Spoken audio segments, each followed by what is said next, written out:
number of dogs you have is not reflective at all of the level of care. Because a lot of people who have, were you guys at all aware in 2010 when Missouri fell to was victim to Humane Society of the United States and their Puppy Mill Cruelty Prevention Act?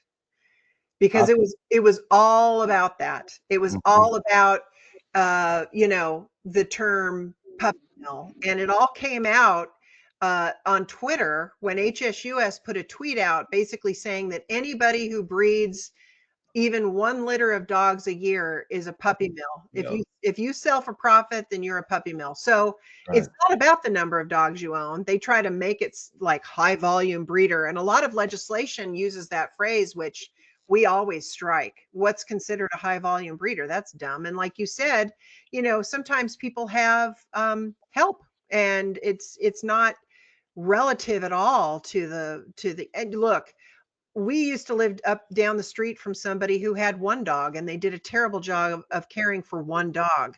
So it's really unfair to pigeon dog breeders into that whole category of a puppy mill for the number of dogs that they own. It's absolutely ludicrous. And I So know people that have 30, but that's their job. And that's every right. day they're up in the morning, like we go to work, they're out there with their dog and they're doing it. And Yep.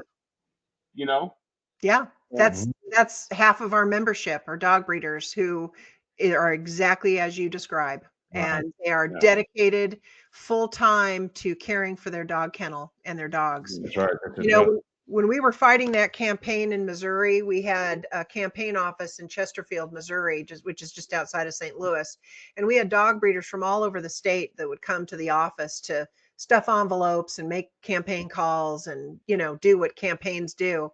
But these dog breeders, salt of the earth, awesome people, would come up to us in the hallway and stop us and say, I put my kids through college being a dog breeder. If I lose the ability to raise dogs, I don't know what I'm going to do. And somebody else would stop us and say, I have been breeding dogs for 35 years. I live 35 miles from the closest town. What am I supposed to do for a living?